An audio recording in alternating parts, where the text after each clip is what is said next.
Sobat Unyil. Unyil, tahun baru juga gua anjong. Nah, Unyil ditemenin sama Kak Cinggo. Halo Sobat Unyil. Jadi untuk ke depan, Unyil sama aku yang bakal menyampaikan konten-konten di Sobat Unyil. Glow up. Salah satu resolusi awal tahun yang bisa kesampaian kalau konsisten. Konsisten perawatan, konsisten skincarean. Pandemi yang berlangsung selama hampir 2 tahun ini ternyata membawa berkah buat pengusaha skincare, baik yang impor maupun produk lokal. Sepanjang 2021, pasarnya terus bertumbuh. Ekstrak buah-buahan dan tumbuhan sering jadi bahan baku skincare. Misalnya, vitamin C yang diambil dari jeruk bermanfaat untuk mencerahkan kulit. Atau pegagan atau Centella asiatica yang berguna untuk anti-aging. Bagaimana kalau satu bahan bisa mencerahkan kulit sekaligus bikin awet muda?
Satu bahan, 2 manfaat sekaligus.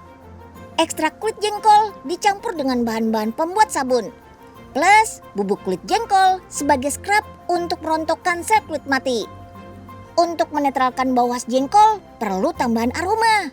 Ada aroma apel, green tea, kopi, mawar, dan original. Tambahan aroma sengaja dibuat bervariasi, biar skincare-nya bisa dipakai perempuan dan laki-laki. Yap, cowok kan juga punya kulit, yang artinya butuh perawatan juga. Skincare jengkol meraih medali perunggu pada Pekan Ilmiah Mahasiswa Nasional tahun 2019. Menarik pecinta kuliner, cek. Menarik akademisi untuk diteliti, cek. Menarik bule, cek. Indri Metzlers alias Indri Septinawati alias Mbak Bule. Mantan model dan sosialita blasteran Belanda Betawi yang jatuh cinta pada pertanian, khususnya bertani jengkol. Olahan favoritnya semur jengkol. Darah Betawinya gak bisa bohong. Saking demennya sama jengkol, Mbak Bule rutin makan jengkol seminggu sekali loh. FYI nih Sobat Unyil, petani yang membudidayakan jengkol termasuk langka loh. Soalnya butuh waktu lama untuk berbuah. Pohon jengkol Mbak Bule aja usianya hampir 15 tahun. Merawatnya juga susah-susah gampang, harus super cermat. Mau yang muda atau yang tua, jengkol tetap bisa dipanen. Harga jengkol muda lebih murah tapi stabil. Jengkol tua lah yang harganya suka naik turun. Paling diminati karena lebih lunak dan legit saat dimasak. Ini sekarang Mbak Bule udah dapet jengkol yang tua. Kamu bisa lihat tuh. Di sininya udah kelihatan keras. Semakin diteliti, jengkol makin menunjukkan banyak khasiat, terutama bagian kulit yang lebih sering jadi limbah. Selain kandungan yang bikin kulit glowing, kulit jengkol juga berguna untuk peralatan dapur jadi kinclong. Busa berlimpah, lemak langsung hilang. Gak ada aroma jengkol sama sekali.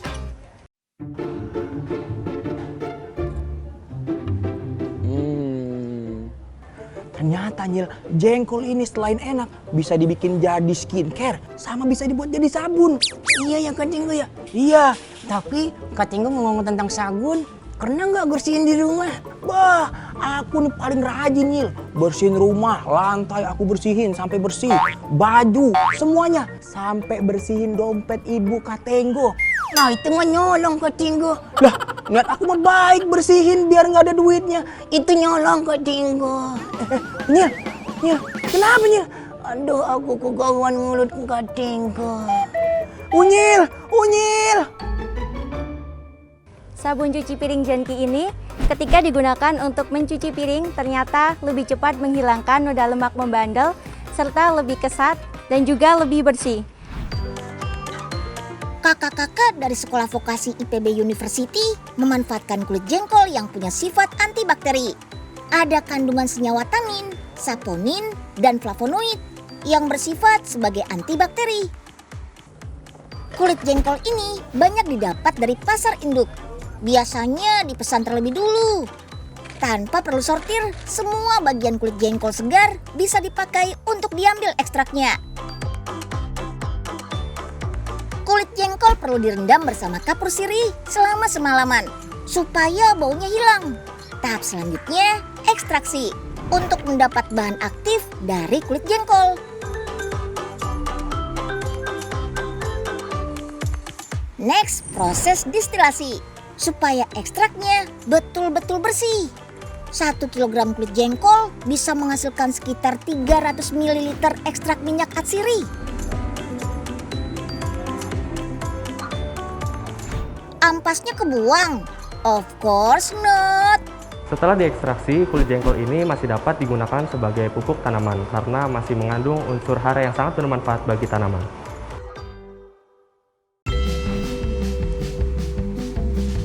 Ini bahan pembuat sabun cuci piring.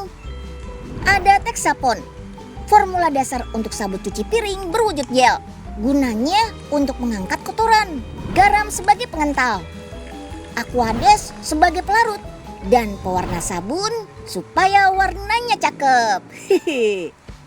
Ekstrak minyak atsiri kulit jengkol. Plus bubuk daun jeruk nipis sebagai pewangi alami. Udah banyak formula dan bahan penelitian yang jadi acuan dalam menciptakan produk inovasi ini. Hasilnya cukup dengan Rp15.000. Sobat Unyil bisa mendapatkan sebotol sabun cuci piring ekstrak kulit jengkol. Dipandang sebelah mata, tapi banyak manfaat. That's why pepatah bilang, don't judge a book by its cover. Nyil, kan tadi kalau misalkan sabun dari jengkol nyarinya susah. Di supermarket belum tentu ada, di pasar juga susah. Apalagi jengkol itu kan musiman. Mending pakai tips dari aku aja nih Nyil. Apa itu Kak Tinggo? Tips cara memperbanyak sabun pakai garam. Emang bisa Kak Tinggo? Bisa nih, lihat nih. Ada Kak ini siapa namanya Kak? Aku Unyil. Habis makan, jangan lupa cuci piring. Nah lo, sabunnya habis. Jangan bingung. Dari video yang banyak bertebaran di media sosial, konon kita bisa memperbanyak sabun cuci piring dengan menggunakan garam. Maksudnya? Iya, jadi sabun isi setengah liter ini bisa kita lipat gandakan isinya. Jadi 1 liter. Ya percaya nggak percaya sih, makanya Unyil mau buktikan nih. Tuang 1 bungkus garam ke dalam wadah, lalu tambahkan air. Airnya sedikit aja ya, kemudian aduk beberapa saat. Selanjutnya sabun dituang ke dalam wadah. Wah, warnanya jadi berubah, hijau keputih-putihan. Terakhir, tuang air perlahan. Yah, loh kok jadi muncul busanya begini? Yah, bukannya jadi kental, busanya malah jadi makin banyak ya. Jadi bisa tarik kesimpulannya ya. Kalau tips memperbanyak sabun cuci piring dengan garam itu nggak selamanya bakalan berhasil.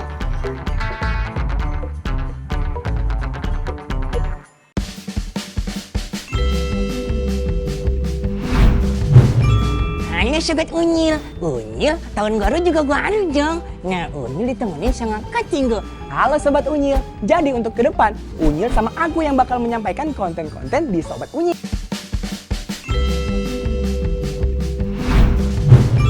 Hanya sobat Unyil. Unyil, tahun baru juga gua anu Jong. Nah, Unyil ditemenin sama Kak Cinggo.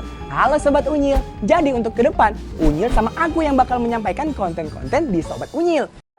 Nyil, tahu nggak? Mobil zaman sekarang nih, semuanya udah canggih. Mobil aku ini bisa voice comment. Ya, kalau itu aku juga udah tahu Kak Cinggo. Nih langsung kita contohin aja nih. Car, open window. Wah, canggih banget Kak Cinggo. Gak cuma itu aja Nyil, kalau disuruh nyalain musik bisa juga. Hah? Masa Kak Cinggo? Nih, mobil nyalain musik. Wah, keren banget Kak Cinggo. Iya dong. Yaudah sekarang kita minta tutup lagi pintunya ya, nutup jendelanya. Mobil tutup jendela. Lah, Kak Cinggo, kok gitu sih?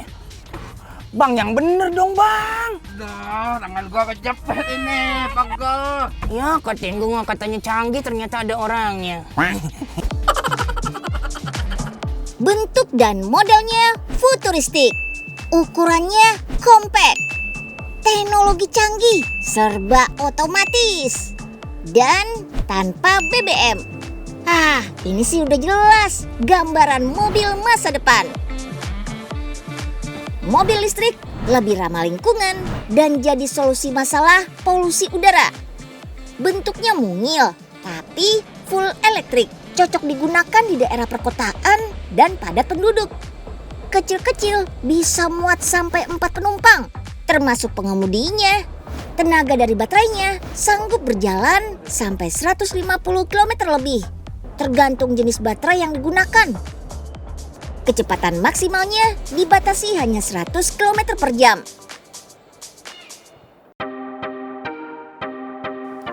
Ngecasnya lama, butuh waktu berjam-jam. Ini yang jadi alasan mobil listrik belum sepenuhnya bisa menggantikan mobil bertenaga BBM. Makanya, teknologi fast charging bikin mobil listrik makin diminati. Ngecas di rumah bisa. Dalam waktu 5-6 jam, baterai langsung terisi penuh. Bisa lebih cepat lagi, tergantung sisa baterai yang ada.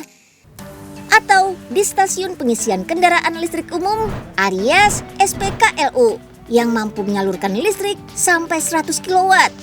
Beda lagi dengan mobil ini, sejam 2 jam aja pasti langsung penuh. Teksturnya juga nggak kalah canggih. Fitur keselamatan pengemudi dan penumpang jadi nilai jual utama. Ada fitur Lane Keep Assist untuk memastikan setir mobil nggak melenceng keluar jalur. Sensor mobil bakal terus membaca dan terus mengikuti marka jalan yang terlihat. Jadinya berasa setir kayak digerak-gerakin sendiri. Lagi nyetir di jalan, smartphone lobet. Tempat charging wireless juga tersedia. Kalau gini sih jadi ibarat power bank dong. Tapi yang dikasih roda biar bisa jalan. Mobil masa depan lainnya sudah pasti dilengkapi sama teknologi canggih dan serba otomatis. Voice command alias perintah suara. Tinggal sebut, mobil langsung mengaktifkan fitur sesuai perintah. Wow, keren! Buka sunroof. Oke. Buka sunroof, oke. Buka kaca pintu, laksanakan. Dengan begini, pengemudi nggak perlu mengalihkan perhatian buat mencet-mencet tombol. Ini dia nih, fitur mobil masa depan selanjutnya. Tanpa tombol fisik sama sekali. Semuanya cukup diatur dan kendalikan dari layar sentuh berukuran 17 inci. Serasa punya layar TV di mobil. Mobilnya full entertainment, puas buat nonton apa aja.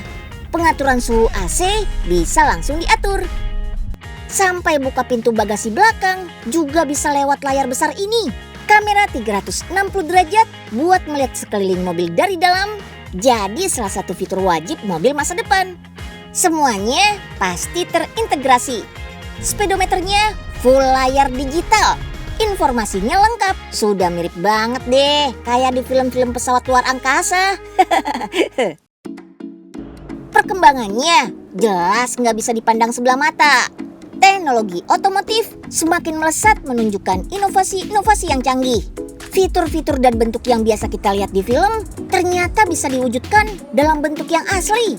Sudah nggak cuma jadi alat transportasi yang mengantarkan penumpangnya dari titik A ke titik B.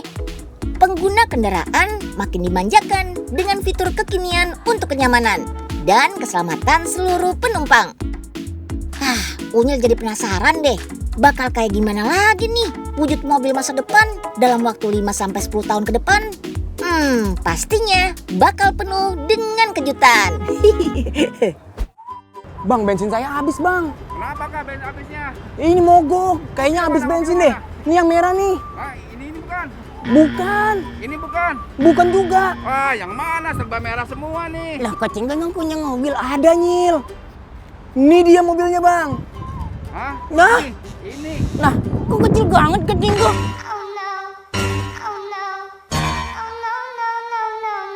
Kan khusus buat Unyil. Ini hadiah buat Unyil nih. Udah isiin aja, Bang, di mana aja dah. Gimana? Bingung. ini Maksudnya gimana ya? gimana nih? Mobilnya kecil banget. Bang, makasih ya, Bang, udah ngisiin bensin saya, Bang. Iya kak, Aduh, iya kak. akhirnya udah bisa jalan. Saya juga bingung nih ngisinya nih. Unyil, tungguin. Unyil. Unyil. Hei, bayar bensinnya dulu, hei. Unyil.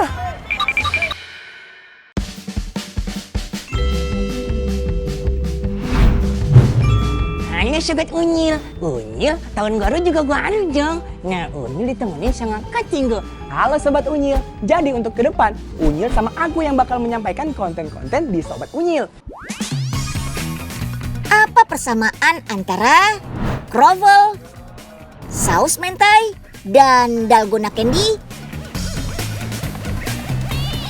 Yap, semuanya makanan viral di tahun 2021. Ramainya hanya sesaat, gampang terkenal, gampang juga dilupakan. Konsep viral sebetulnya merupakan salah satu strategi pemasaran. Caranya dengan memancing netizen untuk mengunggah atau mengomentari suatu produk. Ada yang viral dengan disengaja, ada juga yang gak sengaja. Kalau nggak punya strategi, sesuatu yang viral bakal turun pamor secara pelan-pelan. Kalau nggak siap, suksesnya cuma sementara. Kenalin nih, Kak Amanda, salah satu pengabdi cuan yang pinter mengambil kesempatan pas lagi viral. Viralnya cuma gara-gara jualan tahu. Tahu crispy-nya viral gara-gara postingan di media sosial. Kak Amanda tertangkap kamera sedang menggoreng tahu sendirian. Wih, waktu itu Kak Amanda mendapat julukan dari netizen, tahu crispy cantik dari Fatmawati. Karena aku bercita-cita ingin memiliki bisnis, akhirnya aku memutuskan untuk berjualan tahu crispy Fatmawati ini, dan aku yakin aku bisa membangun brand sendiri, dan alhamdulillah tercapai. Aku memiliki brand tahu crispy Fatmawati. Sebagai lulusan S2 di bidang bisnis manajemen, Kak Amanda makin memantapkan diri untuk berwirausaha. Goreng tahu juga ada tekniknya. Tahu digoreng sekitar 7 menit sampai kering dan mengembang.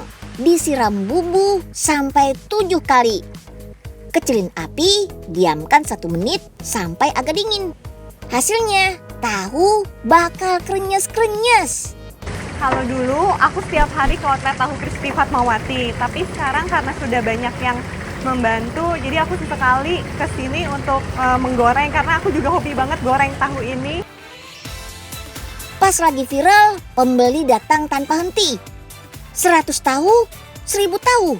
No, 8.000 tahu bisa habis dalam sehari. Tahu yang sering dicap sebagai makanan orang susah, nyatanya bikin Kak Amanda bisa meraih sukses. By the way, kenapa ya tahu identik sama kemiskinan? Padahal tahu yang terbuat dari kedelai termasuk superfood loh. Makanan sehat yang bisa memenuhi kebutuhan nutrisi kita. Saat pertama kali diperkenalkan di Nusantara pada abad ke-13, tahu tuh termasuk makanan elit loh. Semuanya berubah setelah Belanda datang. Banyak orang kelaparan gara-gara kurang gizi. Saat itu, tahu dan tempe jadi penyelamat gizi untuk bertahan hidup. Itulah penyebab tahu sering diidentikan dengan makanan orang susah.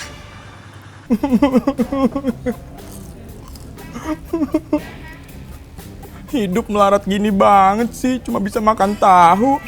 Jangan salah lo kecinggu. Kenapa Nyil? Tahu itu bagus untuk tubuh karena mengandung protein nabati. Oh, emang iya Nyil? Iya kecinggu. Dan tahu juga nggak kalau tahu itu bagus untuk kesehatan jantung dan juga untuk pencernaan. Ini untuk tagihannya ya. Mbak, ini bener Mbak segini Mbak? Ternyata tahu gini dong mahal juga ya kecinggu ya. Ya makanya bingung nih bayarnya Nyil.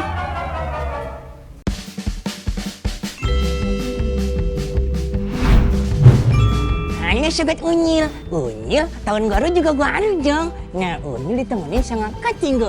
Halo Sobat Unyil. Jadi untuk ke depan, Unyil sama aku yang bakal menyampaikan konten-konten di Sobat Unyil. Si Unyil anak pintar, informasi